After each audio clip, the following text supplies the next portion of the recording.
로가 전한 거룩한 복음입니다. 주님 영광 받으소서. 그때 예수님께서 티로와 시돈 지방으로 물러가셨다. 그런데 그 고장에서 어떤 가나안 부인이 나와 다윗의 자손이신 주님, 저에게 자비를 베풀어 주십시오. 제 딸이 호되게 마귀가 들렸습니다 하고 소리 질렀다. 예수님께서는 한마디도 대답하지 않으셨다. 제자들이 다가와 말하였다. 저 여자를 돌려보내십시오. 우리 뒤에서 소리 지르고 있습니다. 그자야 예수님께서 나는 오직 이스라엘 집안의 길 잃은 양들에게 파견되었을 뿐이다 하고 대답하셨다. 그러나 그 여자는 예수님께 와 엎드려 절하며 주님 저를 도와주십시오 하고 청하였다. 예수님께서는 자녀들의 빵을 집어 강아지들에게 던져주는 것은 좋지 않다 하고 말씀하셨다. 그러자 그 여자가 주님 그렇습니다. 그러나 강아지들도 주인의 상에서 떨어지는 부스러기는 먹습니다 하고 말하였다. 그때 예수님께서 그 여자에게 말씀하셨다. 아 여인아, 너의 믿음이 참으로 크구나. 너가 바라는 대로 될 것이다. 바로 그 시간에 그 여자의 딸이 나았다. 주님의 말씀입니다.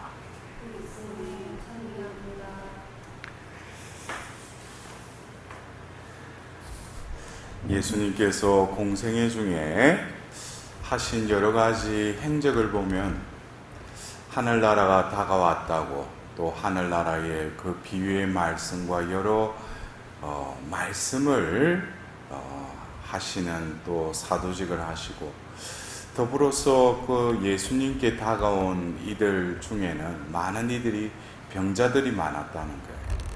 그래서 그 병자들을 또 이렇게 치유해 주시는 그런 사도직도 또 우리는 복음을 통해서 이렇게 볼 수 있습니다. 근데 우리가 이 치유를 하실 때 우리는 병을 고치는 것을 치유라고 우리가 그냥 단편적으로 알고 있지만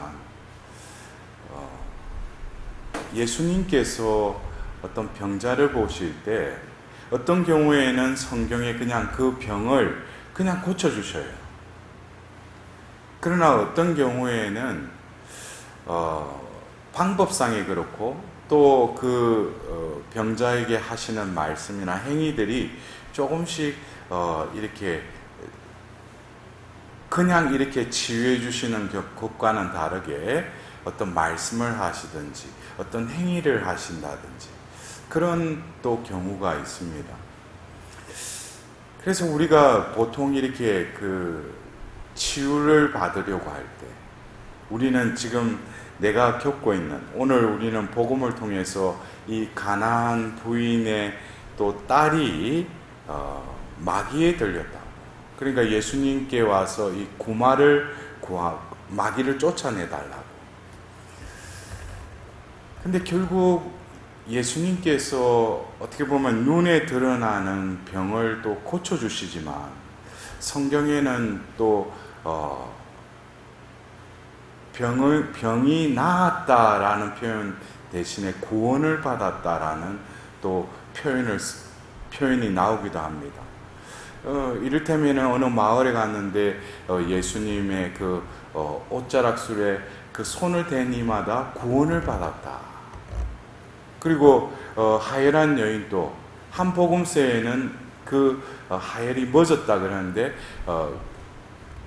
그 여인은 그 손을 대면서 예수님의 그 기적의 힘이 닿으면서 구원을 받았다. 그래서 결국 예수님의 어떤 예수님을 통해서 치유를 하시는 것이 궁극적으로는 예수님 편에서는 그를 어떻게 구원하기 위해서 지금 어떤 현세적으로 앓고 있는 어떤 병고에서 그를 이렇게 건져주시는 것이죠. 그러나 이 치유는 결국 구원으로까지 이르기를 예수님은 바라신다는 거예요.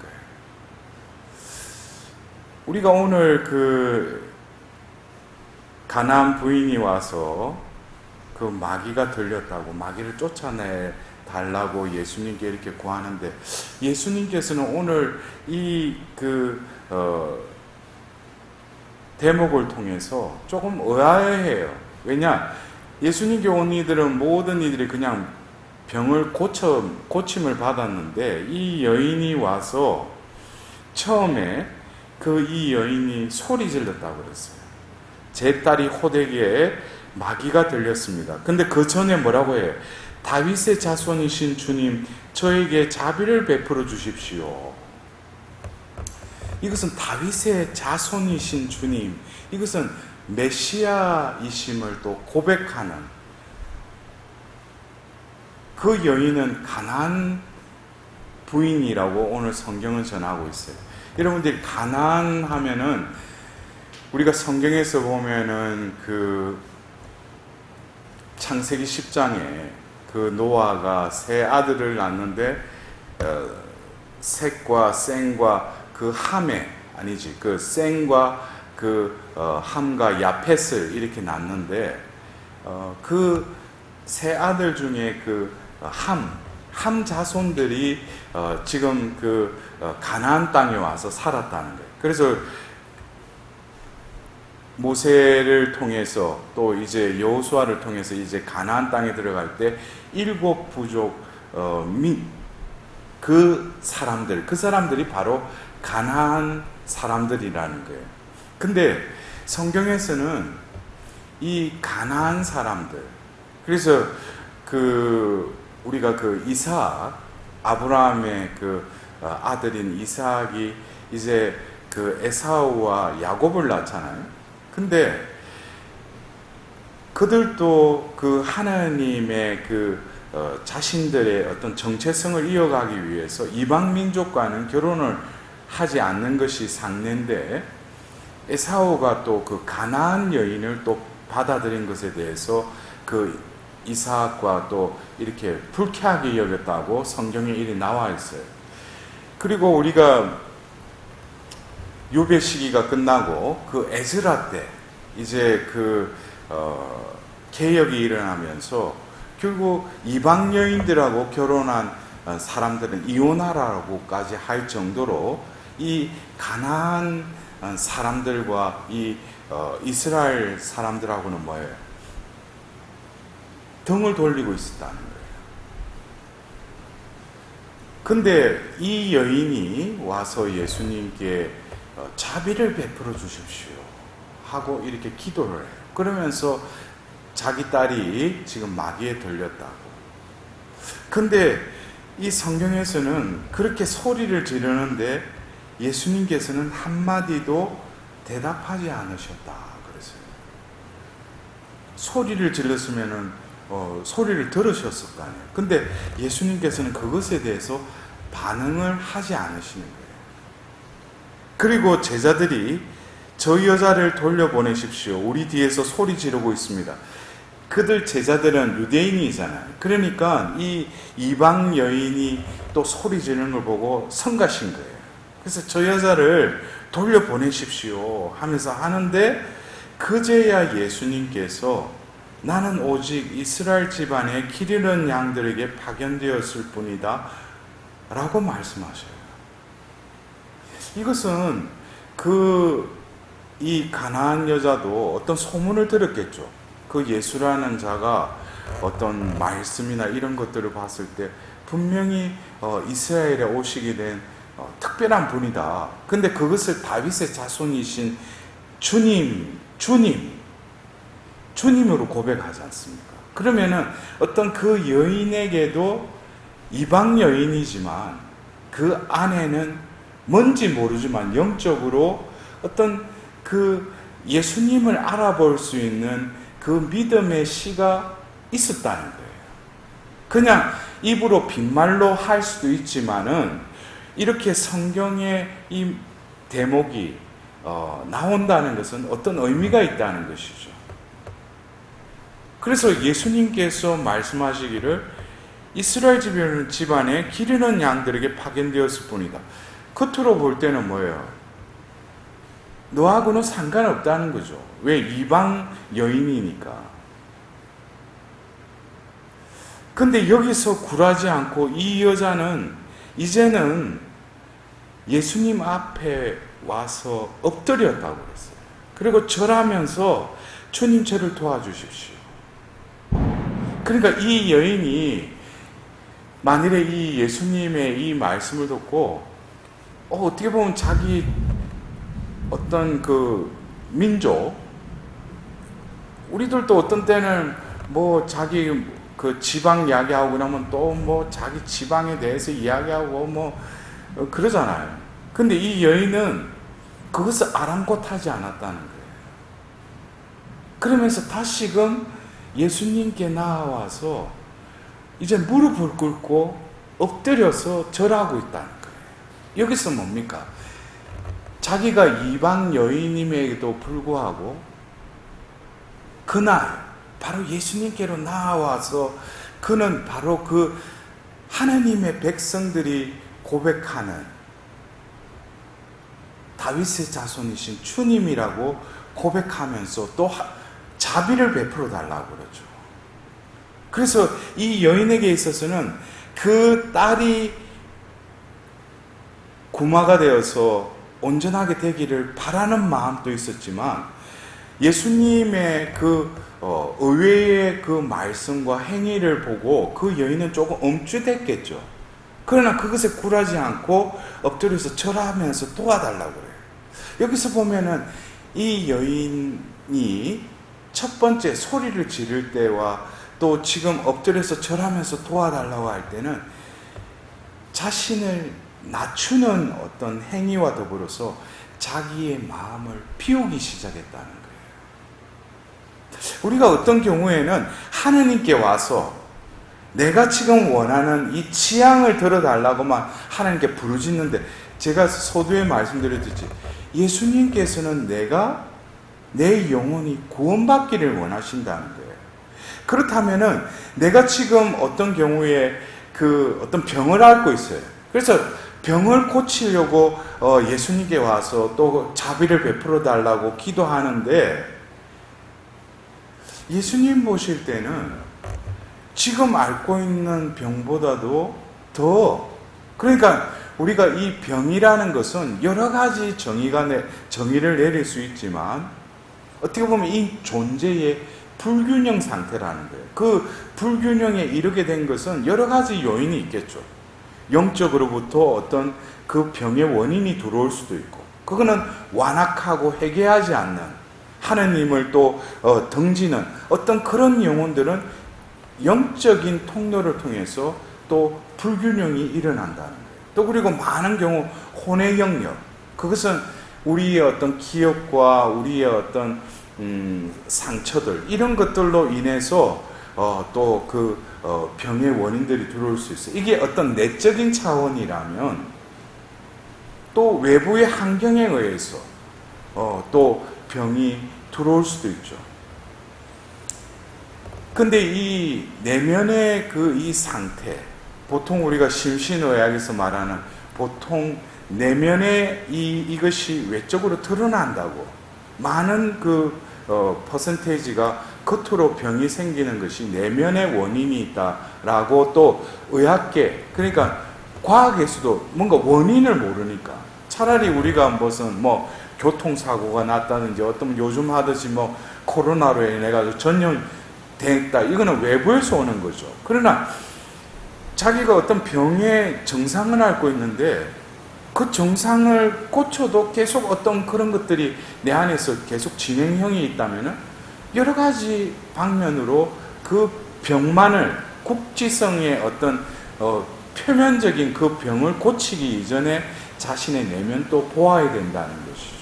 그래서 예수님께서 우리가 성경에서 보면은 친구들이 들것에 한 사람 중풍병자를 데리고 예수님께로 오죠. 그러자 예수님께서 그 친구들의 믿음을 보시고 그 사람들에게, 그 사람 중풍병자에게 뭐라고 그래요? 너의 죄는 용서받았다 그러죠. 어떻게 보면은 그 친구들은 어떻게든지 자기 친구가 이 중풍병을 앓고 있는데 안쓰럽고 그래서 데리고 와서 예수님으로부터 치유를 받으려고 데려왔는데, 예수님은 그를 보자 대뜸 하시는 말씀이 너의 죄는 용서받았다 그래요. 이것은 제가 아까 말씀드렸죠. 어떤 영적인 것을 통해서 병의 원인이 있다는 것을 예수님은 우리를 꿰뚫어 보시니까 알고 계셨다는 거예요. 그렇기 때문에 그것과 또 우리가 오늘 이 이방 여인에게 있어서는 예수님 보실 때는 그 딸을 구마를 해주고 싶어요. 근데 오늘 자신에게 온 그 여인에게 있어서는 더 필요한 게 뭐라는 거예요? 그 여인이 가난한 사람이었다면 그들은 그 조상들이 해왔던 우상 숭배에 빠져 있었을 거라는 거예요. 그러니까 하나님을 모르고 자기들이 우상을 만들어서 그 문화, 그 신앙에 젖어 있었을 거예요. 그러나 이 여인의 첫 번째 다윗의 자손이신 주님이라고 부르짖는 거기에는 제가 아까 말씀드렸듯이 믿음의 씨가 뿌려졌다는 거예요. 그래서 예수님께서는 어떻게 보면은 이스라엘 백성에게는 이방 여인이지만 예수님께서는 내가 이스라엘 집안의 길 잃은 양들에게 파견되었을 뿐이다 하는데, 이것은 그냥 그 시대에 이스라엘의 어떤 그 지역적인 그런 관점보다는 예수님께서 이루실 그 구원사업, 이 구원사업은 하나님께서 창조하신 이 세상, 또 그리고 구약의 이스라엘 백성을 선택하신 이유는 바로 그들과 계약을 맺으면서 오늘 우리가 일독서의 말씀처럼 내가 너희들의 하나님임을 어떻게 이스라엘 백성을 통해서 드러내겠다는 거예요. 결국 그것은 그 가나안 땅에 있는 이방 민족에게도 바로 이스라엘 백성들을 통해서 그들이 믿는 하나님을 드러내기 위해서 이스라엘 백성을 선택했을 뿐이라는 거예요. 하나님이 그냥 이스라엘 백성만 구원하기 위한 것이 아니라 구약에는 바로 이스라엘 백성들을 이끄셨지만 그들을 통해서 이방 민족들에게도 하나님을 드러내도록 그렇게 하셨지만 아직 때가 안 되었죠. 그러나 예수님 시대에 오면서 예수님께서는 이제 뭡니까?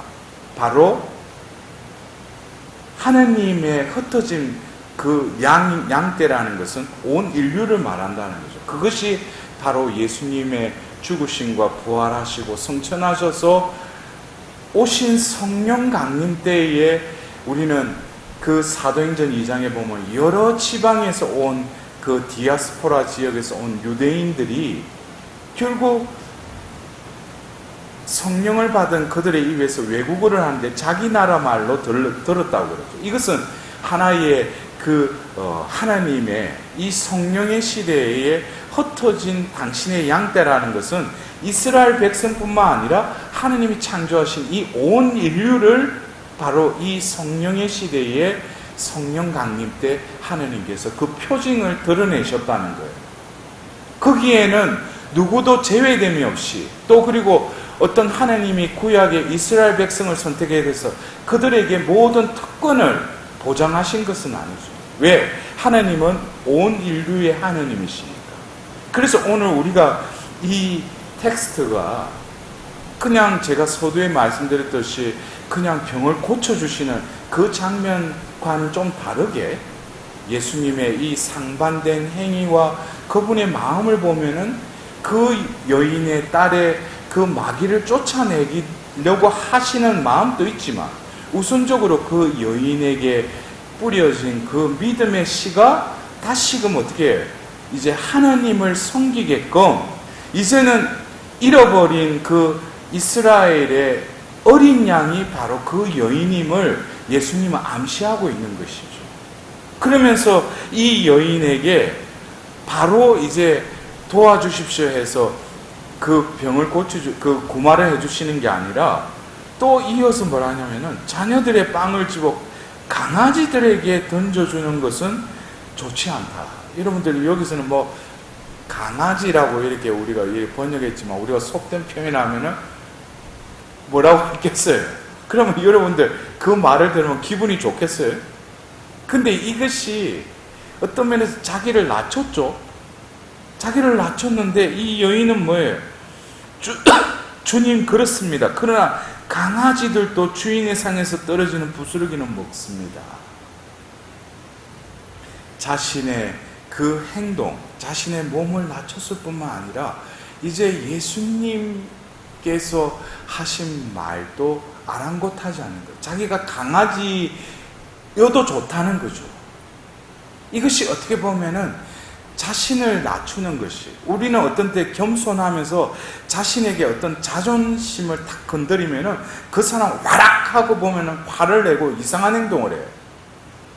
그거는 진짜 자기가 있기 때문이죠. 숨겨져 있을 뿐이지. 겉으로는 겸손한 척 할 뿐이지. 그러나 우리가 진정으로 예수님께 와서 오늘 이 말씀을 통해서 예수님이 원하시는 것은 어떤 겉으로 드러나는 문제와 그 병을 고쳐주기 이전에 그 영혼을 어떻게 구원하시기를 원하신다.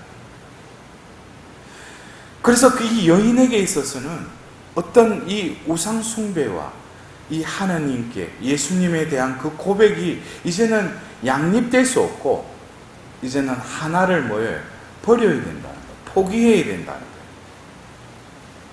그러지 않고서는 내가 진정으로 강아지처럼 살아간다는 것은 이제 그 주인이 시키는 대로 모든 것을 또 순종하는 그러한 표현으로 우리는 알아들을 수 있다는 거죠.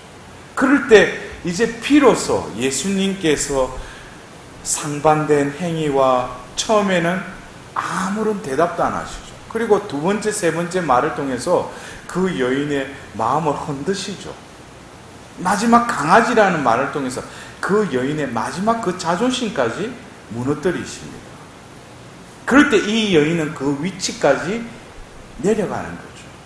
그럴 때 예수님께서 아 여인아 너의 믿음이 참으로 커구나 라고 말씀하십니다. 그러니까 결국 이 여인에게 있어서는 자기 딸의 이 마귀 들림으로 해가지고 예수님께 왔는데 오늘 이 여인이 어떻게 됐어요? 구원받은 거예요. 예수님이 원하신 것은 구원이죠. 그래서 우리는 오늘 그 이방 여인의 이 이야기를 통해서 우리도 예수님께 와서 무엇을 청알량으로 부르짖기도 하고 하는 게 하는데 하느님이 예수님이 원하시는 건 뭘까? 라는 우리의 마음의 여유를 좀 가져야 돼요. 내가 이것을 들어달라고 했는데 응답이 없어. 이것은 또 다른 하느님이 침묵하시는 것이 아니라 하느님께서 나에게 더 근원적이고 우선되어야 될 해결책이 무엇인지를 또 내가 알아들어야 된다는 거예요. 그럴 때 그 시간에 그 여자의 딸이 어떻게 나았다 그랬어요. 이것은 뭐예요? 시공간을 초월한 내가 회개하고 하느님 앞에서 온전히 설 때 내가 구하여서 그 사람이 응답받는 것이 아니라 어떻게 해요? 내 존재가 하나님 안에서 회복됨으로써 하나님은 그 존재를 통해서 그렇게 부르짖었던 그 원도 자동적으로 어떻게 해요? 이루어지게 해주신다는 거예요. 그래서 한 의인의 기도가 엄청난 효과를 드러낸다는 것이 우리는 어떤 하나님께 와서 무엇을 구하는 자로서 머물기도 하지만 또 하나님 안에서 올바른 자로 하나님 안에서 진정으로 복된 죄인으로 머무를 때 하나님께서는 그 영혼을 통해서 그가 채 입에 떼기도 전에 그가 원하는 것을 어떻게 이루어주신다는 거예요. 중요한 것은 하나님은 그냥 만능 해결자가 아니라 우리를 구원할 수 있는 구원자이라는 것을 우리는 깨달아야 할 것입니다. 우리가 진정으로 예수님께 나아와서 다윗의 자손이신 주님 자비를 베풀어소서 그랬습니다. 우리는 이 자비경당에서 자비를 베푸소서라고 얼마나 많이 기도를 했습니다. 저도 그렇고. 그러나 진정으로 오늘 이 말씀의 비단에서 예수님께서 나에게 필요로 하는 것, 너에게 지금 고쳐야 될 것, 그것이 무엇인지를 우리가 알아들을 수 있는 은총을 오늘 이 미사를 통해 하나님께 다시금 구하도록 합시다. 주님 자비를 베풀어 주십시오.